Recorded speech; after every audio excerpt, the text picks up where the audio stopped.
Sábado. Sexto día. Mauro llegó con una lata de sardinas, ovalada, vacía y con etiqueta de envoltura color rojo, más algunas tapas de gaseosa y una cuerda delgada. Los niños fabricaban sus propios carritos, que casi siempre eran vehículos de carga. Las tapas de gaseosa servían como ruedas y algunos preferían aplastarlas con martillo o con piedras para darles una forma más adecuada.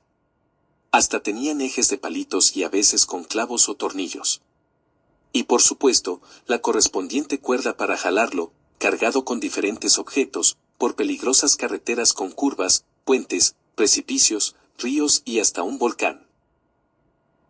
Otros, más ingeniosos y elaborados, se hacían con carretes de hilo que las mamás y tías, especialmente la tía Matilde, habían desocupado en las máquinas de coser, a los que tallaban hendiduras en los bordes para darles agarre en terrenos difíciles y empinados. Por el hueco central del carrete pasaba una delgada banda de caucho. En un extremo, fuera del carrete, llevaba una ruedita de cera, lo mejor era obtenerla de una vela, sujeta con un palito. Al otro lado iba un palo de colombina al que se hacía girar para enrollar el caucho, que al desenvolverse movía al carrete. Era una especie de tractor hecho para vencer las dificultades que sus dueños ponían en el camino. Por su parte, las niñas se dedicaron a buscar y recolectar chinas, pequeños trozos de porcelana, desechos de piezas de viejas vajillas rotas, que constituían un tesoro para quienes tenían la fortuna de encontrarlos entre la tierra del huerto de la casa o en el barro de la calle. La mejor colección era por mucho la de Camila y solía usar las piezas buenas para intercambiarlas con otros tesoros infantiles. Después de almorzar se reunieron en el patio. Niños sentados a un lado, niñas enfrente. Silencio incómodo en ambos bandos. Después, conversaciones al oído y manos tapándose la boca para que nadie leyera sus labios. Y, finalmente, la voz conciliadora de un niño preguntando a las muchachas si querían jugar al tope, que las primas de Cali llamaban la lleva. ¿Qué mejor pretexto para hacerse de a buenas y volver a la normalidad? Elegido para comenzar, Jairo, el más pequeño de los varones. Gritos, carreras, empujones, un tropel de fuga, de escape, de huida desesperada por algo invisible que puede tocarte cuando menos lo esperas y grita triunfante, tope. Al tiempo que corre por su vida antes de que le devuelvas el karma de haber sido tocado. El destino caprichoso encontró la manera de unir a Yolanda y Ricardo cuando este era el perseguidor. La alcanzó sin ver quién era, justo cuando la niña daba la vuelta a los rosales de la abuela junto a la gruta de la Virgen de Fátima, construida por uno de los tíos con piedras de todo tamaño recogidas en el jardín. Tal fue la sorpresa que los primos quedaron paralizados. Se miraron fijamente y salieron corriendo en direcciones opuestas. Nada de tope, ni una palabra, solamente los latidos de sus pequeños corazones y un sobrecogedor sentimiento que no era otra cosa que la necesidad de huir. Y entre carreras, persecuciones y fugas el juego continuó. Uno a uno fueron alcanzados y fueron cazadores hasta que el cansancio pidió una tregua. En estos y en muchos casos la escalera siempre es una buena solución. No les costó ningún trabajo encontrar una tiza, aunque bien sabían que se puede emplear un trocito de teja, una pequeña piedra con filo o punta, o cualquier cosa que sirva para trazar líneas en el suelo. Comenzaron dibujando un cuadrado con el número 1, seguido por un rectángulo doble dividido en la mitad y numerado como 2 y 3. Y así intercalando cuadrado y rectángulo hasta completar 10. Al final media circunferencia que cierra el recorrido y que generalmente se llama cielo. Por haber llevado la tiza, Rita, que aquí entre nosotros siempre llevaba tizas de la escuela, fue merecedora del primer lugar en la salida. Lanzó con mucho cuidado el tejo, una tapita de gaseosa rellena con papel mojado y bien apretado para darle peso, apuntando a la casilla número 1. Acertó sin salirse del cuadro, lo cual era el pasaporte para continuar. En excelente equilibrio recogió el tejo y regresó para lanzarlo al número siguiente, saltando en un solo pie, o en ambos cuando seguía una casilla doble. Recorrió la escalera sin pisar las líneas ni el cuadro donde estaba el tejo. Así hasta completar todas las casillas y llegar al cielo. Al terminar la tarde se propuso, sin oposición alguna, saltar al lazo, y Guillermo, sin pensarlo dos veces, apareció con uno de colores y manguitos de madera, saltando como los boxeadores en sus entrenamientos, para fortalecer las piernas y adquirir agilidad. Todos se levantaron deseosos de ser el siguiente sin esperar a que él terminara su exhibición. Sus pequeños saltos casi invisibles permitían que la soga pasara sin tropiezo por debajo de sus pies y por encima de su cabeza, girando en un círculo a su alrededor, y era tan rápido que no les permitió llevar la cuenta. Después le cedieron el turno a Sarita, que lo sorprendió con su ligereza y naturalidad. Y lo mejor de todo, sus pasos laterales que dejaron a todos en un breve silencio seguido por una explosión de júbilo expresado en gritos y aplausos. En fin, las niñas se llevaron las palmas y barrieron con los triunfos. Definitivamente eran mejores que los niños en lo que a saltar el lazo se refiere. Y el día se acabó sin preguntar si ya habían terminado. Domingo. Séptimo y último día.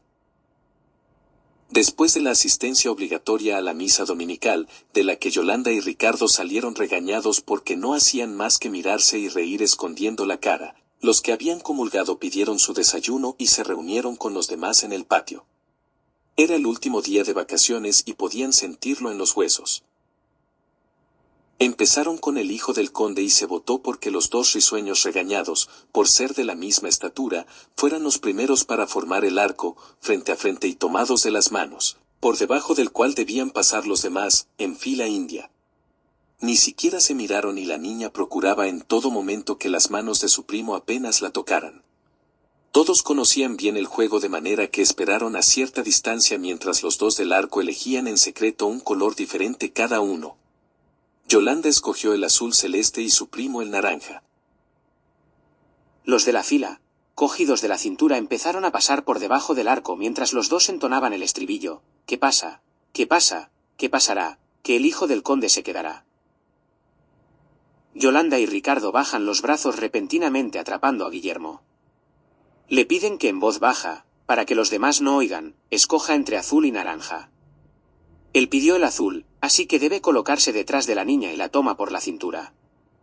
Mauricio fue por el naranja y pasó a la fila de Ricardo.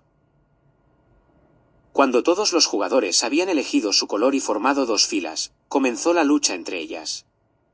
Bien agarrados por la cintura del que va delante, jalan hacia atrás tratando de arrastrar al otro grupo. Y en esta ocasión ganó la fuerza del equipo naranja. Las niñas del grupo azul se cayeron. Sarita lloró y Yolanda culpó a Ricardo por brusco, desconsiderado, y por no tener en cuenta que en la fila había niñas pequeñas. Las que cayeron fueron arrastradas y ensuciaron su ropa, de manera que debían hacer algo para evitar el regaño de las mamás. Por ser el último día, y teniendo en cuenta que la mañana estaba más fría que en los días anteriores, la tropa fue llamada al comedor donde los esperaba algo que no se habían imaginado. Agua de panela caliente, con un buen pedazo de quesillo, alargado al derretirse entre el vapor oloroso que se elevaba de las tazas. Una delicia que debía tomarse con cuidado, soplando y jalando el quesillo con los dientes y los labios. Una vez calienticos y con la energía renovada buscaron una pelota pequeña que sirviera para jugar a loa, pues según Yolanda hacía mucho tiempo no lo practicaban. A ella le corresponde iniciar el juego. Arroja la bola contra la pared, un poco más alto que su cabeza, y en cada rebote recita una a una las palabras aprendidas a fuerza de escuchar a las primas y las amigas, lista a recoger la bola en el aire porque si llega a caer, pierde. O A, sin moverse, sin reírse, con una mano, con la otra, con un pie, con el otro. Adelante, da una palma con las manos adelante antes de coger la bola, atrás, una palma con las manos atrás antes de coger la bola, atrás y adelante, una palma atrás y otra adelante antes de coger la bola, remolino, torbellino, media vuelta, vuelta entera. Y ganó. Las niñas se mostraron mucho más interesadas que los muchachos y establecieron sus turnos respectivos, de manera que fueron ellas quienes disfrutaron y ellos los que solo miraron. Casi al mediodía, antes del llamado para almorzar, la pequeña Sarita pidió que jugaran al jazz y para consolarla, enternecidos por verla llorar en el juego anterior, todos estuvieron de acuerdo en complacerla, a pesar de que era una distracción casi exclusivamente femenina. Por tanto, los chicos no tienen más remedio que hacerse a un lado en su, nuevamente, papel de observadores. La niña corre a su cuarto y regresa con un estuche que contiene una bolita de plástico buena para rebotar con facilidad, y 7 estrellitas, también de plástico y de 6 puntas. Ella fue la primera jugadora, por turno. Sentada en el suelo lanza las estrellas frente a ella procurando que no se dispersen ni queden muy juntas. Tira la bola al suelo para que rebote, y rápidamente, con la misma mano, recoge una estrella y luego la bolita, antes de que caiga porque perdería. Devuelve la estrella, lanza la bola nuevamente y recoge 2 estrellas. Luego 3 y así sucesivamente hasta que tiene que recoger las 7. Entonces continúa la siguiente jugadora, que esta vez es Camila. En fin, después de almorzar, hay que descontar las energías. Juguemos a la libertad. Sí, sí, todos quieren. Juguemos hombres contra mujeres. No.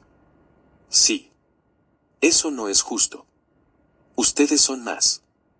Bueno, mejor todos revueltos. Yolanda pide al gordo, Mauricio a Rita y 1 a 1 conforman 2 grupos bastante parejos. Una moneda.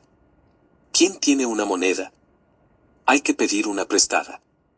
La abuelita, como siempre, busca en el bolsillo mágico de su delantal a cuadros de colores y en su mano aparece una moneda. Es magia de verdad. Ustedes cara y nosotros cruz.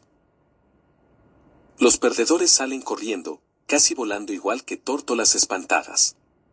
Tratan de llegar al árbol escogido como refugio y los perseguidores intentan agarrarlos, del saco, de los brazos, los hombros o la cintura. Ya hay 2 prisioneros junto a la gruta de la Virgen. Uno permanece en contacto con las piedras y da la mano al compañero para que éste facilite el toque de los que vienen y van tratando de salvarlos. Entonces sucede. Mauricio esquiva la guardia y haciendo gala de toda su velocidad toca la mano de la prisionera Camila quien se lleva consigo a Rita. El grito de libertad alerta a los perseguidores que tratan de impedir la huida, pero ya es tarde. Tendrán que empezar nuevamente desde cero. Entretanto, Ricardo hace las veces de torero incitando a su prima a atraparlo sin resultado. Yolanda, cansada y molesta, levanta los hombros, da media vuelta y se aleja con la frente en alto como señal de dignidad.